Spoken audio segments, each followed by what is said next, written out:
اهلا بيكم. معاكم محمد رضوان. كنت حابب اتكلم النهارده سريعا عن اسباب اللي بتخلي حد يشتري عقار جديد. دلوقتي انا لما باجي اشتري عقار جديد بيبقى عندي اسباب معينه، او بمعنى اصح بيبقى في دافع بيخليني اخد قرار ان انا هشتري عقار جديد النهارده.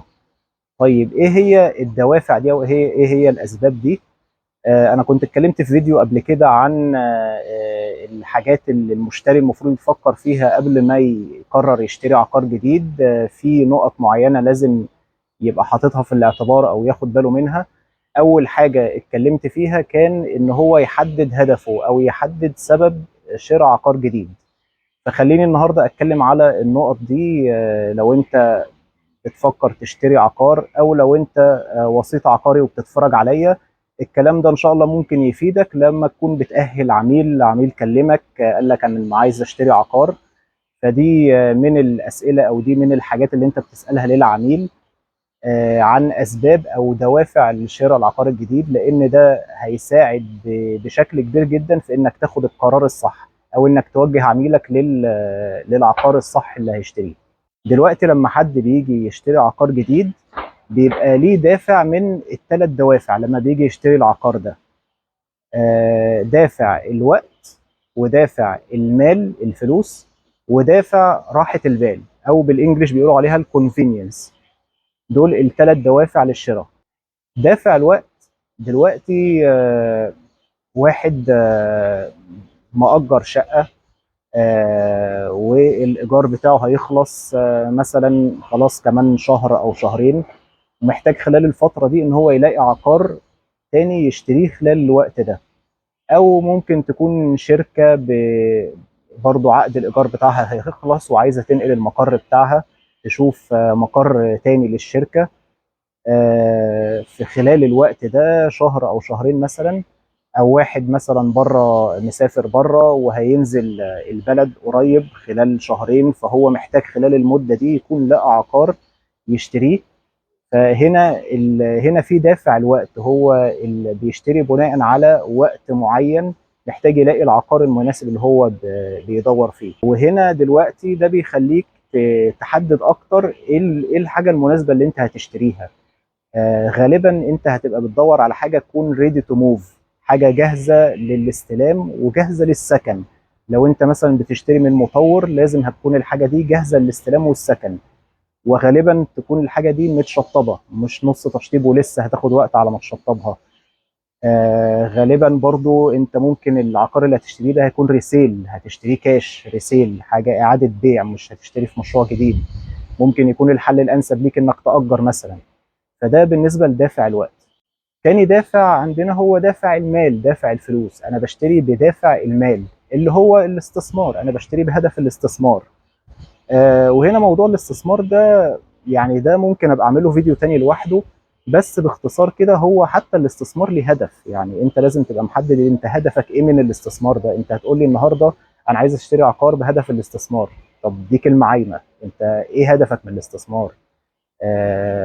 يعني دلوقتي مثلا، هل انت معاك مبلغ معين محتاج تحافظ على قيمة المبلغ ده، فانت العقار بالنسبة لك زي حصالة فلوس، هتشتري عقاري عشان تحفظ قيمة المبلغ اللي معاك ده؟ معايا 2 3 مليون مثلا، عايز احفظ قيمتهم في عقار. ولا انا عايز اشتري عقار النهارده بهدف استثمار، ان اسقع العقار ده، هشتري مثلا في مشروع جديد تحت الانشاء او في مرحلة طرح جديد، وبعد 4 أو 5 سنين استلم العقار واشطبه، وبعد لما المشروع ده يكتمل ويبقى متسلم وشغال برجع ابيع العقار ده بسعر مختلف طبعا بسعر السوق وقتها، وبارباح. ان انا بشتري عقار النهارده وبعد مده زمنيه برجع ابيعه تاني، استثمار طويل اجل.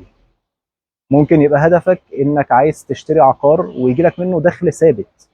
يعني انا هشتري العقار ده النهارده، لا انا مش عايز ابيعه بعد فتره، انا عايز يفضل يجي لي منه انكم على طول، على طول بيجي لي منه دخل شهري. ففي الحاله دي انا هبقى بفكر في الايجار، ان انا هشتري العقار ده ولما استلمه هاجره، فيبقى دايما بيدخل لي كل شهر فلوس من العقار ده. ممكن هنا يبقى القرار الافضل ان انا اشتري عقار اداري، ما اشتريش سكني، بما ان العائد الار او اي، العائد على الاستثمار في الاداري بيبقى افضل بكتير من السكني. فتحديد النوع الاستثمار اللي انا عايزه هيفرق كتير في القرار اللي انا باخده في شراء العقار. هل هشتري عقار جاهز للسلام ولا تحت الانشاء؟ طب هشتري عقار اداري سكني؟ ممكن تكون انت برضو محل او شركة وعايز تتوسع، تفتح فروع جديدة في مناطق تانية، تفتح فرع جديد مثلا في التجمع في الشيخ زايد. فده برضو نوع من الاستثمار، انت بتوسع البراند بتاعتك، بتعمل فروع اكتر علشان يعني تكبر اكتر، سواء انت محل مثلا او انت شركة او مركز طبي وعايز تعمل اكتر من فرع. فده دافع الاستثمار. ثالث دافع هو دافع الكونفينينس او دافع راحة البال. دلوقتي انا واحد ساكن في منطقه قديمه مثلا، منطقه خلاص بقت زحمه، ساكن في المهندسين في الدقي في الهرم في مدينه نصر، وعايز بقى ينقل لمنطقه تانية جديده بعيد عن الزحمه، بعيد عن الدوشه، بعيد عن التلوث. عايز يروح لايف ستايل تاني مختلف.